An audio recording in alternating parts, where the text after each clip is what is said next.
Welcome to everyone.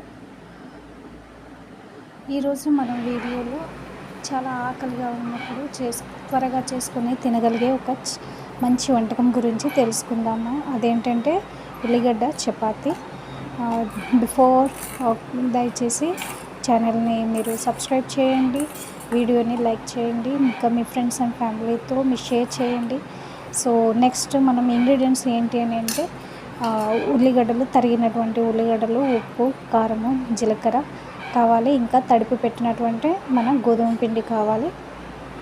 తర్వాత ఏం చేయాలంటే పిండి ముద్దను తీసుకొని వీడియోలో ఇలా చూపిస్తున్న విధంగా ఒక చిన్న కప్పు లాగా చేసి దాంట్లో మనము ఈ ఉల్లిగడ్డలు, కారము ఇవన్నీ కలిపినటువంటి ఆ మిశ్రమాన్ని పెట్టి ఇలా మనము చపాతీలాగా ఒత్తుకుంటే అది ఉల్లిగడ్డలు బయటికి పడుకోకుండా, తడి కాకుండా నీట్గా మనము చపాతీని ఒత్తుకోవాలి. తర్వాత వేడివేడి పెనం మీద వేసి చక్కగా నూనె కానీ నెయ్యి కానీ మన టేస్ట్కి అనుగుణంగా మనము అది కాల్చుకుంటే చపాతీ చాలా బాగుంటుంది.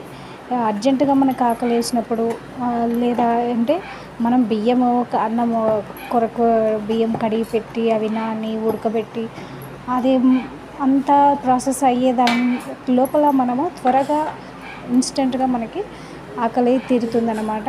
అంటే చపాతీ చేసుకోవాలి, దాంట్లోకి కూర చేసుకోవాలి, ఇలాంటివి ఏవి లేకోకుండా మంచిగా మనం తినగలిగే విధంగా ఇది మనకు ఉంటుంది.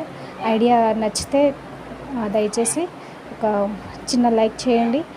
And there is no cost of subscription and like.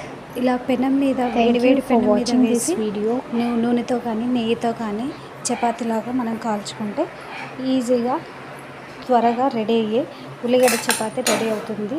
చాలా అర్జెంటుగా ఆకలి వేసినప్పుడు త్వరగా అయిపోయేటువంటి ఉల్లిగడ్డ చపాతీ రెడీగా ఉంటుంది.